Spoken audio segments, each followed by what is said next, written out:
नमस्कार, मैं हूं आपके साथ आस्था कौशिक। हलाल सर्टिफिकेशन मामले की यूपी एसटीएफ ने जांच शुरू कर दी है। एडिशनल एसपी विशाल विक्रम सिंह के नेतृत्व में 5 सदस्यीय टीम जांच करेगी। कई राज्यों तक जांच का दायरा बढ़ सकता है। जरूरत के मुताबिक जांच टीमें बढ़ाई जा सकती हैं। तो वहीं एसटीएफ ने लखनऊ पुलिस और एफएसडीए से मामले से जुड़े दस्तावेज भी मांगे हैं। तो यूपी एसटीएफ ने जांच शुरू कर दी है। फर्जी हलाल सर्टिफिकेशन के मामले में एडिशनल एसपी के नेतृत्व में ये जांच की जा रही है। 5 सदस्यीय टीम इस मामले की जांच करेगी। ये कमेटी एडिशनल एसपी के नेतृत्व में बनाई गई है और हलाल सर्टिफिकेशन मामले में ये बड़ा एक्शन है। यूपी एसटीएफ ने इसके दस्तावेज भी मांगे हैं। जांच शुरू की जा चुकी है। कुल मिलाकर 9 लोगों पर एफआईआर दर्ज है, जिसमें कि कुछ कंपनियां भी शामिल हैं। जमीयत उलेमाए हिंद हलाल ट्रस्ट दिल्ली, हलाल काउंसिल ऑफ इंडिया मुंबई, इन सभी पर एफआईआर हुई है। हलाल इंडिया प्राइवेट लिमिटेड देश विरोधी साजिश का आरोप है। इन कंपनियों के ऊपर राष्ट्र विरोधी संगठनों को फंडिंग कर रही थी ये कंपनियां, ऐसा भी गंभीर आरोप है। अन्य धर्म की भावनाओं को चोट पहुंचाया जा रहा था। कुछ ऐसे प्रोडक्ट्स को ये सर्टिफिकेशन फर्जी तरीके से दिया जा रहा था जिनका कोई लेना देना नहीं है। शाकाहारी वस्तुओं को भी हलाल सर्टिफिकेशन दिया जा रहा था। शाकाहारी चीजों पर भी हलाल सर्टिफिकेट जारी किया जा रहा था, जिसमें तेल, साबुन, टूथपेस्ट, इन सभी को हलाल सर्टिफिकेशन दिया जा रहा था। खास समुदाय के लोगों को बरगलाने का भी आरोप है।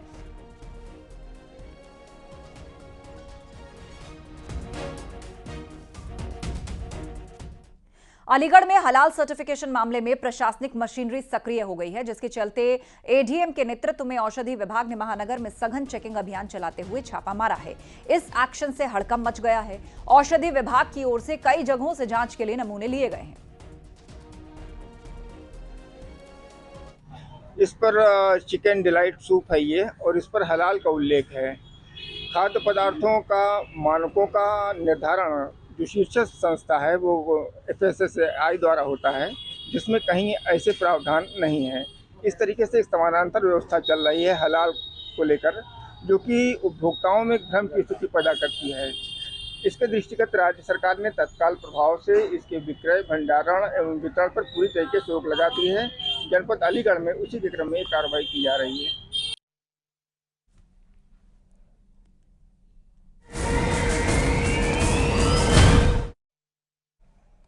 मुख्यमंत्री योगी आदित्यनाथ ने राजस्व मामलों के निपटारे में लापरवाही पर 7 कमिश्नर और 7 जिलों के डीएम से जवाब तलब किया है।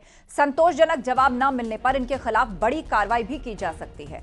पिछले महीने हुई समीक्षा बैठक में लापरवाही सामने आई थी और उनके ऊपर राजस्व से जुड़े केस के निपटारे में लेट लतीफी, लापरवाही, अनियमितता बरतने का आरोप है। बागपत, शामली, मुजफ्फरनगर, हापुड़, चित्रकूट से लेकर ललितपुर और अमरोहा के डीएम को नोटिस भेजा गया है। तो वहीं वाराणसी, सहारनपुर, आजमगढ़, अलीगढ़, बस्ती समेत 7 कमिश्नर को जवाब तलब किया गया है।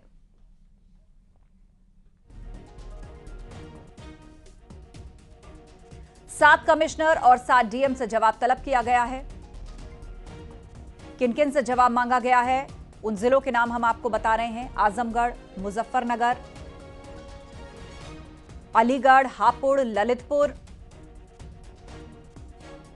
बस्ती, चित्रकूट, अमरोहा। 7 कमिश्नर से राजस्व केसेस में लापरवाही के चलते जवाब तलब किया गया है।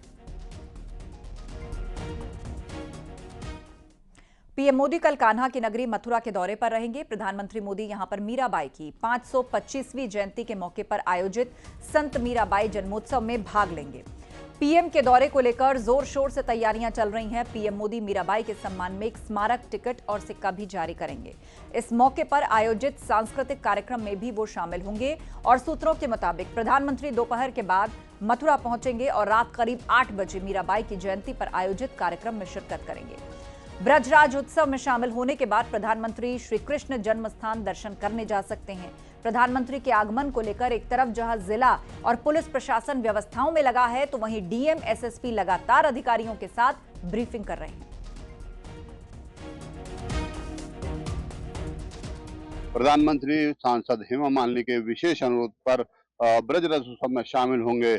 कार्तिक मास कृष्ण भक्तों के लिए विशेष महत्व रखता है और इसी को महत्व को देखते हुए सांसद हेमा मालिनी के प्रयासों से पिछले कई वर्षों से ब्रजरथ उत्सव की शुरुआत हुई थी और वो निरंतर जारी है। उसी कार्यक्रम में मीराबाई की 525वीं जयंती का जो कार्यक्रम है उसको संपन्न किया जा रहा है। उसी कार्यक्रम में शामिल होने के लिए देश के प्रधानमंत्री मथुरा पहुंच रहे हैं।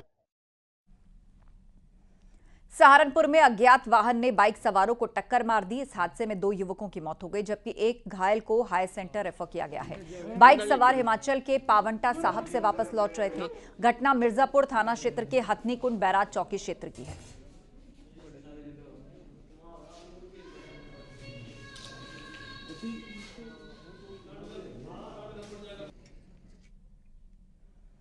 लखनऊ में एडिशनल एसपी श्वेता श्रीवास्तव के बेटे की एक्सीडेंट में हुई मौत मामले में कार का सीसीटीवी फुटेज सामने आया है और बच्चे को टक्कर मार के एसयूवी के भागने का भी सीसीटीवी सामने आया है।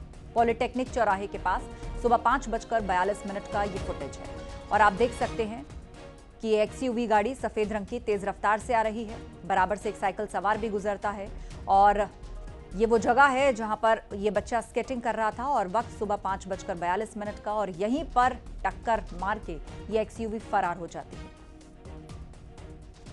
एडिशनल एसपी श्वेता श्रीवास्तव के बेटे की मौत के मामले में 2 आरोपी भी अरेस्ट हो चुके हैं। सार्थक सिंह और देवश्री को मंगलवार को गिरफ्तार किया गया है।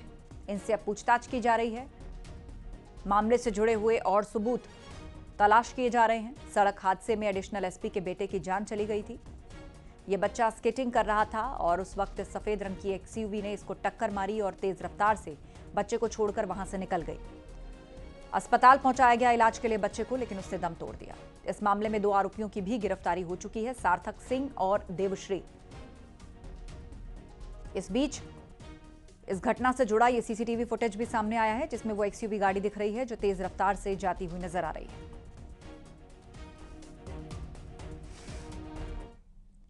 औरैया के सुभाष चौक के पास एक बेकाबू कार का कहर देखने को मिला। यातायात पुलिस का सिपाही बाल बाल बच गया और चेकिंग के दौरान की घटना है।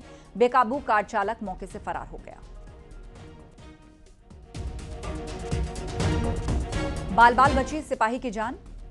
औरैया की यह घटना है। एक बेकाबू कार, आप देखिए किस तरह टर्न लेते हुए चली जाती है। ये सिपाही उसको रोक रहा है, ट्रैफिक पुलिस का ये कांस्टेबल है, लेकिन फिर भी ड्राइवर जो है गाड़ी चला देता है और तेज रफ्तार करके वहां से निकल जाता है। वाराणसी में सराफ कारोबारी से दिन दहाड़े लूट की कोशिश की गई। सोशल मीडिया पर लूट की कोशिश का वीडियो वायरल है। पिस्टल लेकर सराफ कारोबारी का दरवाजा खुलवाते हुए दिख रहे हैं बदमाश। घटना की पुलिस जांच कर रही है और वाराणसी के कोतवाली थाना क्षेत्र के बुना लाल का यह पूरा मामला है।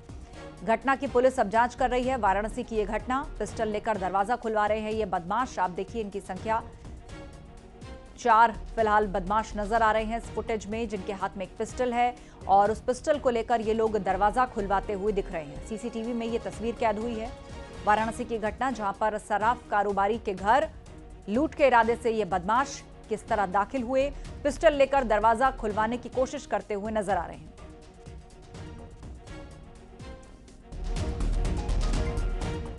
गोरखपुर नगर निगम एयर क्वालिटी इंडेक्स को बेहतर बनाने की कवायद में लगा है। वाटर स्प्रिंकलर मशीन के जरिए छिड़काव किया जा रहा है। वायु प्रदूषण को बेहतर बनाना छिड़काव का मुख्य उद्देश्य है। ये छिड़काव राष्ट्रीय वायु स्वच्छ कार्यक्रम के तहत करवाया गया और इसके लिए नगर निगम ने 6000 लीटर क्षमता की 2 वाटर स्प्रिंकलर मशीन ली हैं और इनसे छिड़काव करवाया गया है। आपको बता दें, दीपावली पर आतिशबाजी के बाद वायु प्रदूषण में कुछ बढ़ोतरी हुई है और गोरखपुर में ये कवायद प्रशासन की तरफ से, जहां वाटर स्प्रिंकलर से पानी की बौछारें चारों तरफ छोड़ी जा रही हैं, जो डस्ट पार्टिकल्स हैं, ताकि वो नीचे बैठ जाएं, सेटल डाउन हो जाएं, हवा साफ हो सके। AQI को बेहतर करने की कोशिश गोरखपुर प्रशासन की तरफ से। तो सड़कों पर, आसपास लगे पेड़ों पर पानी का छिड़काव किया जा रहा है वाटर स्प्रिंकलर मशीन से।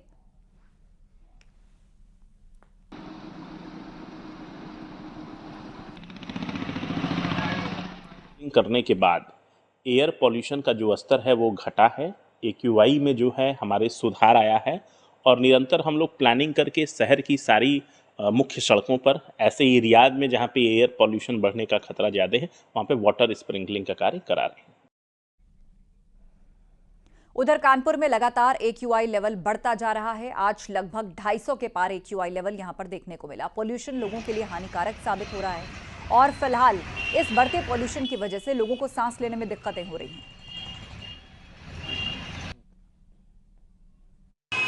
प्रदूषण की मात्रा दिन पर दिन बढ़ती जा रही है, जो लोगों के लिए परेशानी का सबब बनती जा रही है। इस वक्त सुबह का वक्त है, आप देख सकते हैं कि जहाँ तक कैमरे की नज़र जा रही है ये स्मॉग साफ तौर पर देखा जा सकता है और स्मॉग की चादर बरकरार बनी रहती है।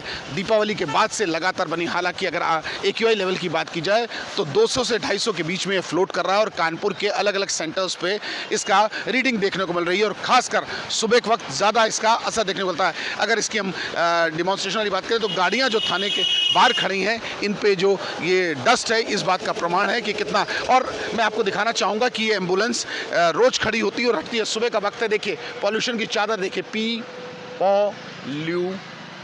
देखिए कहाँ तक, जहाँ तक देख सकते हैं ये देखिए कितनी इस पे डस्ट चढ़ी हुई है। यही डस्ट लोगों के नाक के माध्यम से उनके फेफड़ों तक पहुँच रही है और यही वजह है कि पिछले 10 दिन के अंदर अगर हम बात करें GSV मेडिकल कॉलेज की के हेलेट अस्पताल की, तो OPD में लगभग 2500 से ज़्यादा मरीज पहुँचे हैं, सांस की रोगी। ऐसे में डॉक्टर्स भी सलाह दे रहे हैं कि मॉर्निंग वॉकर्स एहतियात बरतें और मास्क लगा के निकलें।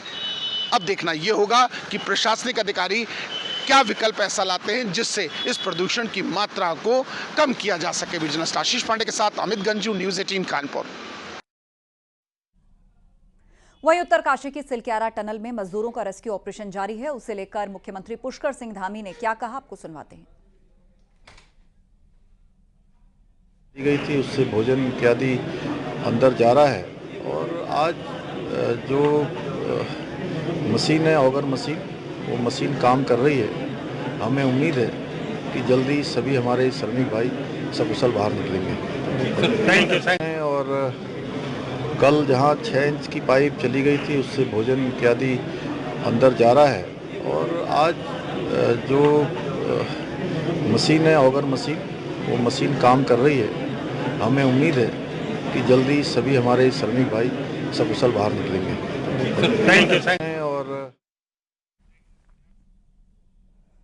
और रुकेंगे एक ब्रेक के लिए, खबरें के साथ लौटेंगे, कहीं मत जाइएगा।